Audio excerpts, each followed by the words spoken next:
The sound was a sickening wet splash. A styrofoam container of scalding coffee exploded across the chest of a municipal worker's green uniform. Steam coiled from the dark, spreading stain. The girl, Amara, let out a sharp gasp, stumbling back from the sheer shock of the heat. Her hands flew to her chest but stopped short of touching the burning fabric. Before her stood Folake Adebayo, a vision in a severe canary-yellow power suit. Her face, a mask of curated beauty, was twisted into a sneer of pure disgust. The mogul didn't even glance at the mess on Amara's uniform. Her eyes were locked on the puddle of liquid now seeping across the pristine granite tiles of the Oasis Plaza entrance. "Look at what you did!" Folake's voice was sharp, cutting through the low hum of the upscale shopping center. A few people stopped. Heads turned. The younger woman, stunned, could only stammer. "Me? I was just sweeping." "You were in the way," the executive snapped. She gestured with a dismissive flick of her wrist, an oversized diamond watch catching the light. "You people, you are like pests. Everywhere. Now my 9,000 seti shoes are at risk."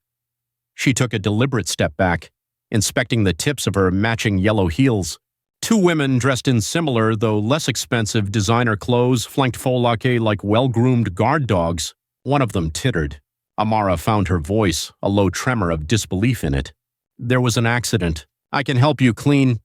"Help me?" The CEO let out a short, incredulous laugh. "You think you are in a position to help me? Your job is to be invisible. To clean up filth. Not to get under the feet of people who actually matter." The insult hung in the air, heavy and suffocating. The crowd was bigger now, a ring of silent onlookers. Phones began to emerge from pockets, their dark screens angled to capture the unfolding drama. Amara's face burned with a heat that had nothing to do with the coffee. Her hand instinctively went to the small worn silver ring on her pinky finger, twisting it. She straightened her back, lifting her chin. Her voice when she spoke again was quiet but firm. "My job is to keep this city clean for everyone. You included, madam." The simple dignity in her words seemed to enrage the older woman even more. "Madam?" she hissed, stepping closer until she was invading Amara's personal space. The scent of her expensive perfume, a cloud of jasmine and sandalwood, was overwhelming. "Do not address me. Do not even look at me. Pick up that cup and get out of my sight." She turned on her heel with a dramatic flourish, her two companions scurrying to keep up. "Honestly, the standards these days," the fashion maven announced loudly to no one in particular. "They let anyone off the street." Amara stood frozen, the heat from the spill now a dull, throbbing ache. The stares of the crowd felt like a physical weight. She could see the faint smirks, the pitying glances, the morbid curiosity. A security guard shuffled his feet nearby, making a deliberate show of not getting involved. Her humiliation was complete, public, undeniable. She bent down, her movements stiff, and picked up the crushed styrofoam cup. Across the polished driveway, parked in the VIP zone, the engine of a black Maybach was silent. Inside, the world was cool and quiet, shielded by tinted bulletproof glass. "Mr. Kalo watched the entire exchange without a flicker of expression. His hands, resting on his knees, were perfectly still. He saw the street cleaner straighten up, her face a mask of controlled pain. He witnessed her turn away from the gawking crowd and walk toward a service entrance. Her shoulders slumped just slightly. He recognized the stubborn set of her jaw. It was her father's jaw. Bayo's jaw. His gaze shifted to Folake Adebayo, now disappearing into the gleaming entrance of Luxe, the plaza's most exclusive department store. He noted the arrogant swing of her hips, the dismissive wave to the doorman. He had read the file on her. Folake Luxe. Ambitious. Ruthless. Desperate for the international expansion deal his firm, Kalo Holdings, was considering. A deal that would make her untouchable. He leaned back against the soft leather. His face remained impassive, but a cold, hard knot formed in his gut. It was the same rot. The same casual cruelty dressed up as success that he had seen a dozen times before. The kind of arrogance that believed money erased all sins. The powerful man lifted his phone. The lock screen showed a faded photograph of him and a younger, smiling Bayo Okoro, their arms slung around each other's shoulders, with a little girl perched on Bayo's lap. The child was Amara. He swiped the screen open, his thumb moving with slow, deliberate precision. The investor found the contact for his chief of staff. The phone rang only once before it was answered with a crisp, Sir, Mr. Kalo's voice was dangerously quiet, almost a whisper, yet it carried the weight of absolute authority. The Folake Lux proposal, he said, his eyes still fixed on the plaza entrance where the young woman had been humiliated. It's on hold. There was a brief pause on the other end. Sir, the final review is scheduled for next week. Her numbers are exceptional. I am aware of her numbers, the Kingmaker replied, his tone unchanging. The figures are not the issue. He watched as a street cleaner's cart, abandoned by the curb, was wheeled away by another worker. I need to conduct a character audit. The penthouse office of Folake Lux was a symphony in white and gold. Floor-to-ceiling windows offered a breathtaking panorama of Atasola City. But the CEO was not looking at the view. She was pacing. Her canary yellow suit was gone, replaced by a severe black dress. She slammed a thick file onto the gleaming white marble desk. This is not good enough. Her head of PR, a woman named Zainab, flinched. Madam, the projections are solid. The marketing plan is aggressive. Aggressive? Folake spun around, her eyes blazing. Sade Silver just landed a feature in Forbes Global. Not Forbes Africa. Global. Do you think she did that with solid projections? She did it by being a shark. The mogul tapped a perfectly manicured finger on the desk. This Kalo Holdings deal is not just about expansion. It is about legitimacy. It is about showing those old money fossils like Sade that I am not just a flash in the pan. I am the storm. The incident from the morning was a forgotten footnote, an insect squashed on her way to bigger things. Her mind was a fortress and there was no room for trivialities. The final pitch is next week, the company head continued, her voice dropping to a menacing purr. I want a new angle, something bold, something that makes us look like we are not just selling lipstick but changing the world. Find it, and find it now. Zainab nodded quickly, gathering her files. Yes, madam. As she scurried out, Folake turned to the window, adjusting the massive gold sovereign watch on her wrist. She stared down at the sprawling city, not as a resident but as a conqueror viewing her territory. Miles away in a quiet, working-class neighborhood, the air smelled of charcoal smoke and fried plantain. Amara sat at her small kitchen table, dabbing a cool, damp cloth on the angry red patch on her chest where the coffee had scalded her. The pain was a low, constant throb. Her apartment was modest but meticulously clean. A small stack of urban planning textbooks sat on a shelf next to a framed photo of her smiling parents. A single wilting hibiscus drooped in a glass on the windowsill. She stared at it, her thoughts a heavy fog. The humiliation of the morning replayed in her mind, each stinging word echoing. A soft knock on the door made her jump. She wasn't expecting anyone. She opened it to find a sight so out of place it felt like a dream. Mr. Kalo. He stood in the hallway, dressed in a simple but exquisitely tailored gray suit, looking as if he had just stepped out of a boardroom on another planet. The investor carried no briefcase, no entourage. He just stood there. Mr. Kalo, she breathed, her voice barely a whisper. She hadn't seen him in person in almost a year. Amara, he said, his voice a calm baritone. May I come in? She stepped back, ushering him into the small space. He seemed to fill the entire room with his presence. His eyes swept over the apartment, taking in the textbooks, the photo, the wilting flower. Please sit, she offered, gesturing to one of the two simple wooden chairs at her table. He sat, his posture relaxed but commanding. I was in the area. I wanted to see how you were faring. His gaze was gentle, but she felt as though he were looking straight through her. I am fine, sir. The work is honest. She kept her voice steady, refusing to betray the morning's wound. She would not appear weak. Dignity is a shield, Amara, he said, his voice soft but resonant. It protects you from the world, but it is also heavy. It takes strength to carry it every day. She looked down at her hands. He knew. Of course he knew. He probably knew everything. My father used to say that, she murmured. He was a wise man, her godfather said. He also believed that character is not revealed in times of comfort. It is forged in fire. Remember that. The powerful man stood up, his visit as brief and cryptic as his phone calls. Take care of yourself, Amara.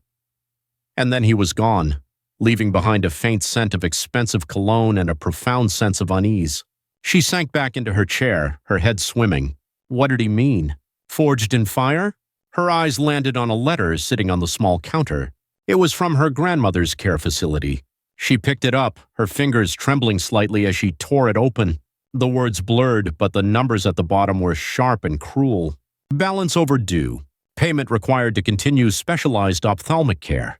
Mama Eno's eyesight. A wave of cold, hard anger washed over her. She stood up, her fists clenched so tight her knuckles were white. Dignity was a shield? Right now it felt like a cage. She looked at the overdue bill, then at the photo of her parents. Her vision clouded with hot tears of frustration. With a choked cry, she slammed her fist down on the wooden table. The glass with the wilting hibiscus jumped, toppled over, and shattered on the floor. Panic was a scent, and in the Folak Lux offices it smelled like burnt coffee and stale air. Zainab, the PR head, stared at the email on her screen. It was from Kalo Holdings. The subject line was a single, chilling word: provisional. The body of the message was brief, corporate, and devastating. Pending a review of corporate synergy and community engagement alignment, the final pitch has been provisionally postponed. Zainab's blood ran cold. Community engagement, that was code. It was a soft rejection, a corporate kill shot wrapped in polite language. She printed the email, her hand shaking as she took it from the machine. She found Folak in her office, staring at a mood board covered in swatches of silk and images of Parisian runways. Her boss didn't look up. This had better be the bold new angle I asked for, Zainab. It's an angle, madam, the subordinate said, placing the paper on the desk. Just not ours. Folak snatched the paper. Her eyes scanned the lines, her perfectly sculpted eyebrows knitting together. The silence stretched. She read it again, then a third time. She slowly lowered the page, her knuckles white. Get me everything, she said, her voice dangerously low. Every charity we've ever donated to, every school we've sponsored. I want a portfolio of our community engagement on my desk in 1 hour. Madam, our portfolio is thin, Zainab admitted, her voice barely a whisper. We've focused on high-fashion sponsorships, not grassroots. Then make it look thick, Folak roared, slamming her hand on the desk. I did not build this empire by accepting thin as an answer. Find something. Find someone. I need a face. A story. Something real. Something that bleeds heart and soul. And I need it yesterday. The PR team scrambled. They tore through social media, blogs, local news sites. They were looking for a diamond in the rough, a story of struggle and dedication they could co-opt and brand. A junior analyst, bleary-eyed from staring at a screen for 6 hours, finally found it. Boss, I think I have something. Zainab rushed over. On the screen was a small article from a community blog called Adasola Rising. The headline read, "The Unseen Guardians of Our City." The article was a short, heartfelt piece praising the dedication of the city's sanitation workers. And there was a picture. It was a candid shot of a young woman in a green uniform, leaning on her broom and smiling at something off camera. Her face was bright, her expression open and genuine. It was a perfect picture. Authentic. Relatable. The caption identified her as Amara Okoro. The PR head's heart hammered against her ribs. This was it. This was the face. A beautiful, hard-working girl from the streets, the very picture of resilience. They could build an entire campaign around her. The Folak Lux City Beautification Initiative. It was perfect. Who is she? Zainab demanded. Just a city worker, the analyst said. No social media presence to speak of. Clean record. Lives in the Oho district. Perfect, the department head breathed. She's a blank slate. We can write any story we want. Then the analyst frowned. There is one weird thing. I ran a deep search on the name. Okoro. An old business associate of Kylo Holdings' founder had the same last name. Bayo Okoro. Deceased. Zainab froze for a half second. A flicker of unease went through her. Could there be a connection? She looked at the photo again, the girl's hopeful, innocent face. No, it was a common name. A coincidence. And they were out of time. Desperation was a powerful motivator. It's nothing, she declared, her voice filled with a confidence she didn't feel. It's a coincidence. Get her details. Set up a meeting. Top floor conference room. Tomorrow. I'll handle the pitch to Madame Folak myself.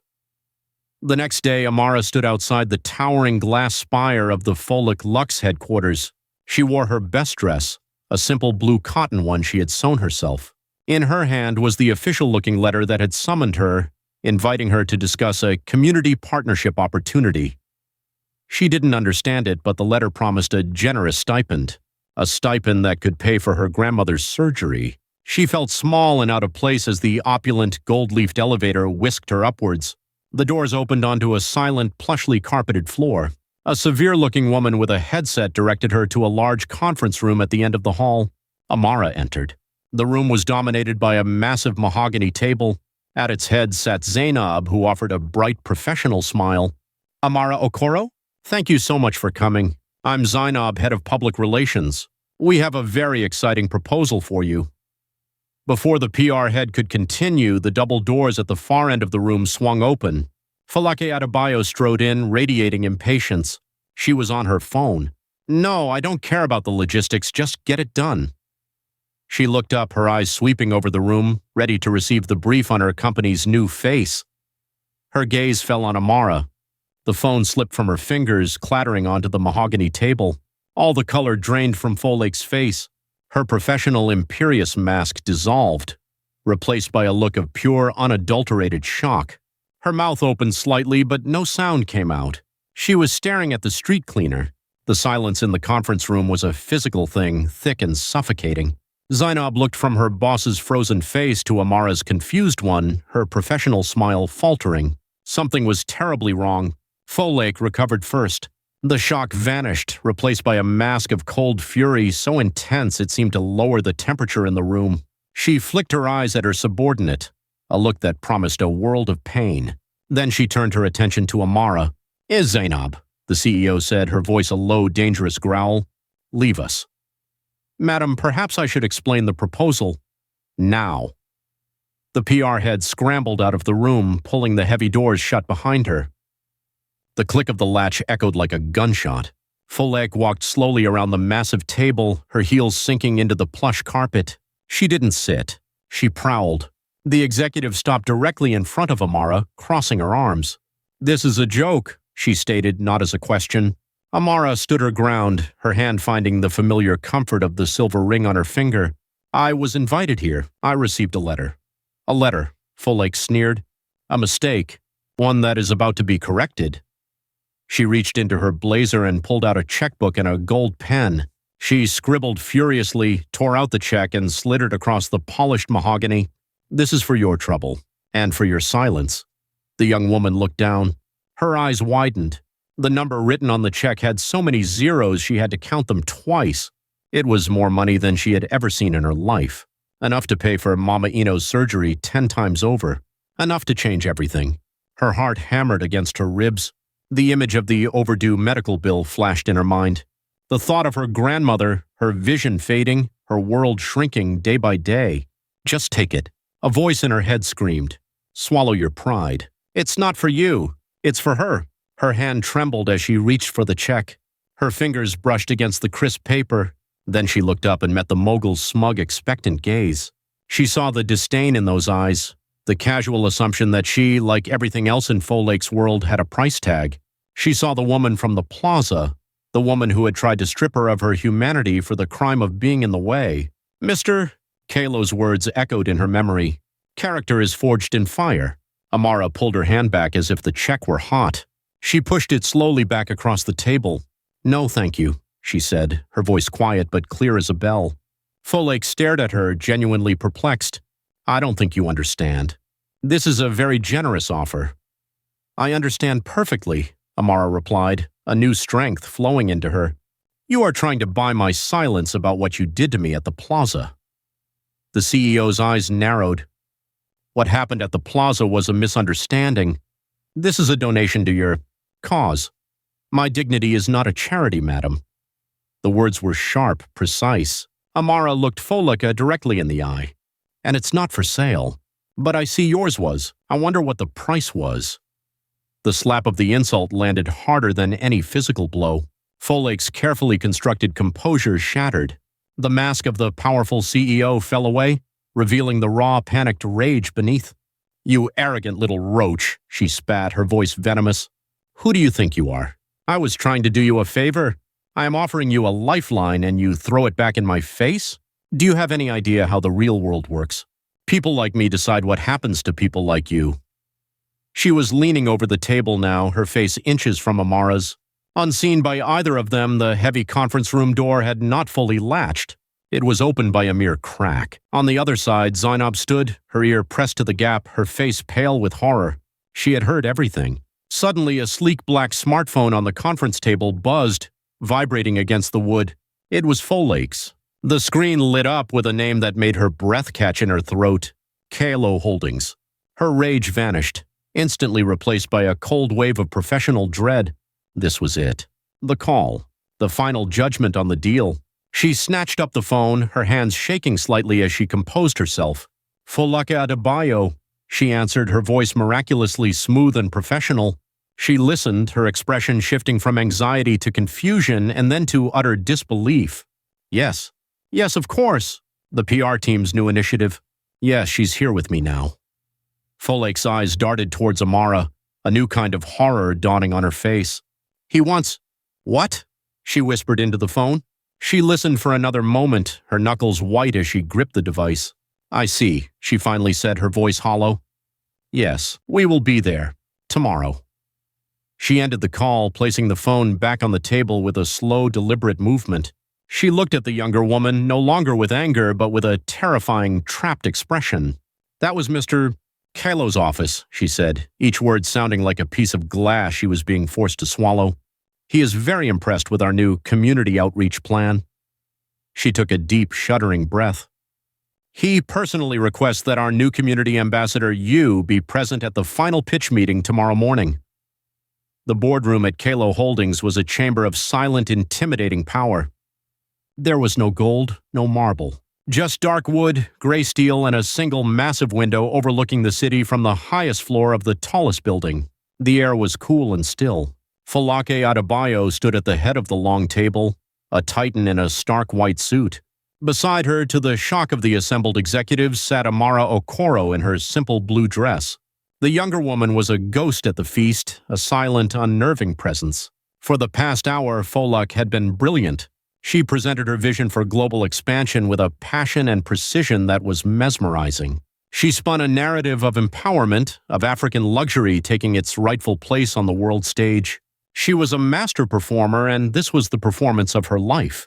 The CEO never once looked at Amara. As she concluded, a confident, predatory smile touched her lips. Folake Lux is not just a brand, it is the future. The executives around the table began to applaud, a polite ripple of sound. But before the applause could build, the door at the far end of the boardroom opened. Mr. Kylo entered. He moved with an unhurried grace that commanded more attention than a shout ever could. He wore a simple dark suit, but he owned the room the moment he stepped into it. Folake's blood turned to ice water in her veins. Her confident smile evaporated. It was him, the man from the Maybach at the plaza, the witness. The executive stood up respectfully. "Mr. Kalo." He gave a slight nod, his eyes sweeping the room before they landed on Folake. Then his gaze moved to Amara, and for a fleeting second, a flicker of something, pride, reassurance, passed between them. "An impressive presentation, Ms. Adebayo," he said, his voice calm and even. He walked to the head of the table, standing opposite her. "You speak very eloquently about the power of image." "Image is everything in our business, Mr. Kalo," the mogul managed, her voice tight. "Indeed," he replied, "which is why I believe in due diligence, not just of numbers on a page, but of the character behind them." The powerful man pressed a small, discreet button on the table's control panel. The massive wall behind him, which had appeared to be dark wood, flickered to life. It was a screen, and on that screen a crystal-clear, high-definition video began to play. It was security footage, timestamped from 2 days prior. The location tag read, "Oasis Plaza, Entrance." The boardroom was utterly silent as they watched the scene unfold. The coffee cup exploding, the sneer on Folake's face, the stinging classist insults, the audio sharp and undeniable. They saw Amara's shock, her quiet dignity, and Folake's final dismissive insult as she swept away. The video ended. The screen went black. No one moved. No one breathed. The CEO stood as if turned to stone, her face a ghastly shade of pale. She was exposed, utterly and completely. "A brand is a promise, Ms. Adebayo," her host said into the ringing silence.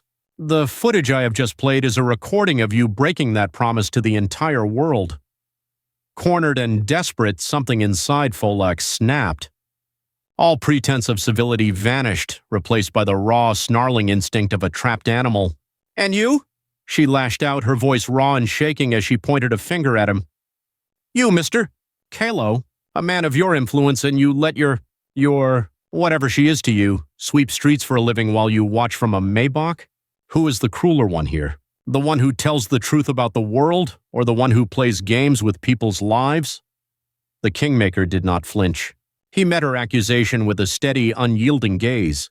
"That girl," he said, his voice dropping yet filling the room, "is Amara Okoro, daughter of Bio Okoro, my best friend and the most honorable man I have ever known. And I did not let her sweep streets. I gave her a job to test her humility and her strength after she refused my offer of a scholarship, insisting she make her own way." He took a step closer. "You see, Ms. Adebayo, you believe power is a weapon to be used against the weak. I believe true power is character, forged in struggle." She passed her test. "You have failed yours." He turned to the stunned executives. "Kalo Holdings will not be moving forward with this deal. We do not invest in bankrupt character." The finality of his words hung in the air. Folek's empire, her life's ambition, had crumbled to dust in less than 5 minutes. But the investor was not finished.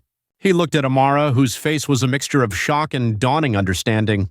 "In light of this," he announced to the room, "Kalo Holdings will be redirecting our planned investment. We are establishing a new $5 million community revitalization fund for Adesola City. It will be dedicated to grassroots projects in urban renewal, social welfare, and education." He paused, letting the weight of his words sink in. "The fund will require a director with integrity, first-hand knowledge of the city's needs, and a degree in urban planning." He looked directly at the young woman, a genuine warm smile finally reaching his eyes. "It will be managed by a board, and I am pleased to announce its first member." He extended a hand toward her. All eyes in the room turned to Amara. She stared at Mr. Kylo's outstretched hand, then at the faces of the powerful men around the table. She looked past them, through the giant window, at the sprawling city below, a city she had only ever seen from the ground up. The weight of the moment, the sheer terrifying scale of the opportunity, settled on her shoulders. Her journey wasn't over. It was just beginning.